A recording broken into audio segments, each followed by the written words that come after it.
intellect, I know his thoroughness, I know his preparedness, and so I strongly recommend him. I think that he has all of those qualities that I've just outlined, someone who is respectful to others, someone who listens to others, someone who is firm but fair, someone who is thorough, prepared, hardworking, and for all of those reasons, I think he has an excellent candidate, and I urge you to vote for him.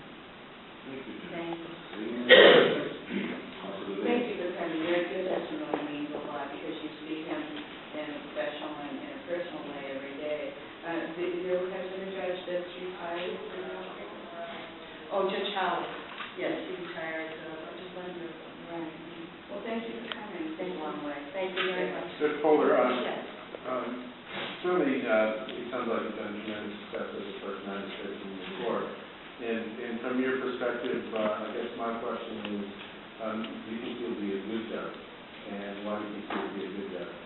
I think that he will be a very good judge, and because well, for one thing, I have heard him conduct hearings, small claims hearings. If you know the way the Palmer District Court is set up, my lobby is not too far from the courtroom, so when I can actually look at the bench and where the clerk sits. So there have been times when, even though I haven't been in the room, I have heard him conduct a small claims hearing or ticket appeals, and I see the way that he manages the courtroom. I see the way that he deals with the people, and again, many of them upset. Some people who get speeding tickets get very upset. So I see the way he deals with these people. He's just respectful. He's thorough.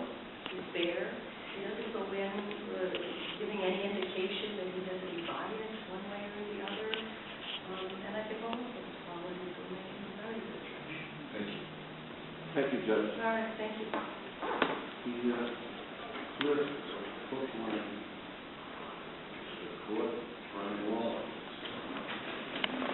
Good afternoon, Mr. Chairman, afternoon, councilors.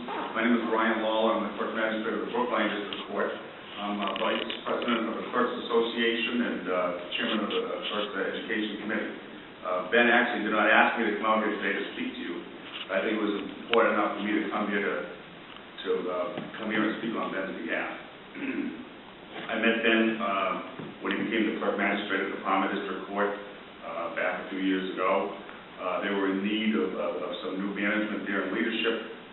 Apparently, actually, he came into our courthouse because we ended up helping out, giving him some help in regards to the small claims backup that they had out there in Palmer.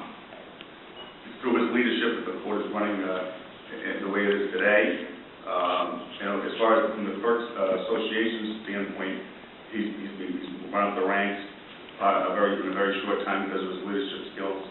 He is part of our executive board that meets 4 times a year in regards to issues that the association sees on the course of a 12-month period. He also has 3 qualities that I feel are very important in a judge. Number 1 is knowledge of the law. Number 2 is leadership skills. And number 3 is common sense. And the third one he can't buy, and he can't go to school. And this gentleman has it. I think Palmer's loss is going to be Malden's gain, and I hope that you would nominate him for this important position. Thank you. Thank you very much. Any questions?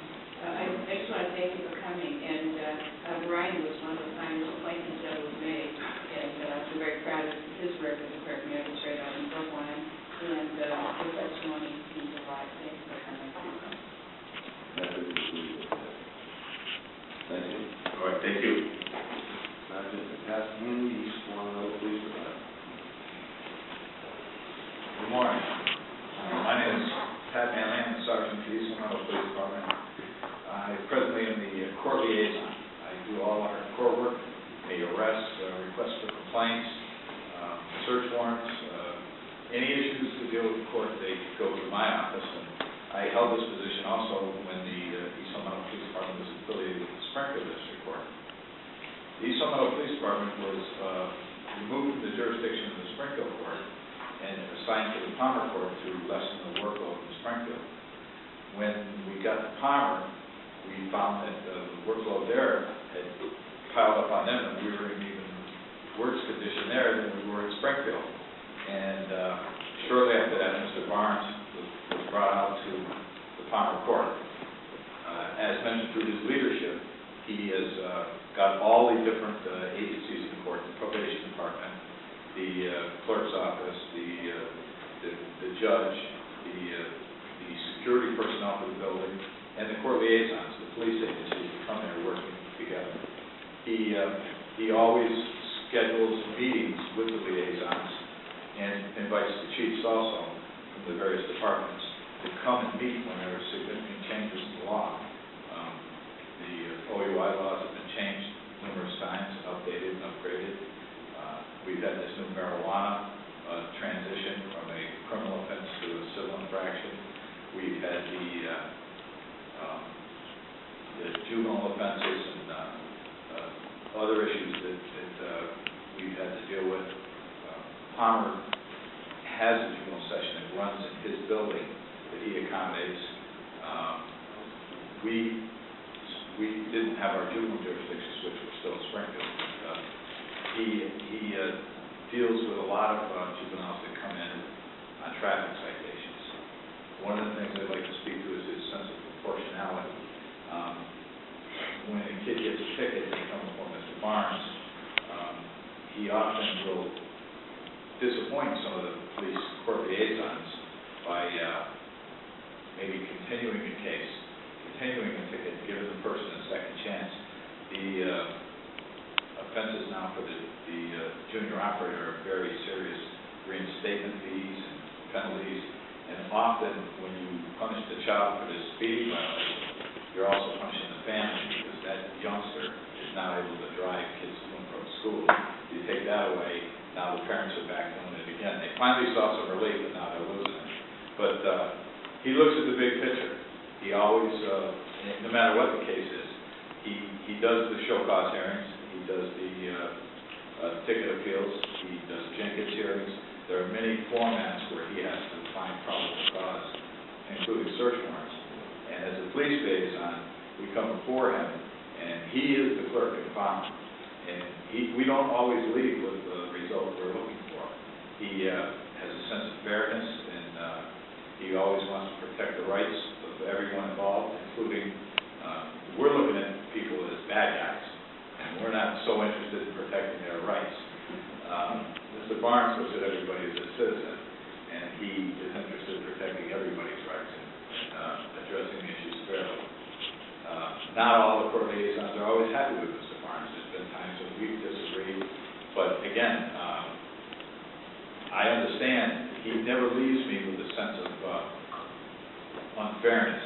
He'll explain why he ruled against what I was asking for, what the deficiencies were in a particular case. And I can accept that. But he always has everyone's rights in his mind. There's something I have to say about his degree of integrity and ethical standards. Whenever there's a difficult case, Springfield has had a case where a member of the court who worked in the court staff had a problem, and they were looking for a place to send that case. It ended up in Palmer. Officers in another department in a different court jurisdiction had a problem. They were looking for a place to bring that case. It ended up in Palmer. They'll bring a judge in from outside, but they kind of, all the players are there, so they have to keep everybody in muscle mass. And they're looking for a place to go. They go to Mr. Barnes because Mr. Barnes has a high degree of integrity. He can handle these cases. He doesn't shirk them. He doesn't tell them, look, go look for another court because I don't want to get involved in this. He takes on all the tough cases, all the difficult decisions. He has a very high sense of ethics. He has a very high sense of integrity. And that's why people go to him. You find judges like Judge Poehler, judges in the other courts, who go to Mr. Barnes because they know that the case is going to be handled fairly and that there's going to be no question of impropriety. In our system, we reward people who work hard, do a good job, and I think that if Mr. Barnes is appointed as a judge, it would be a good reward for him for hard work, honesty, integrity,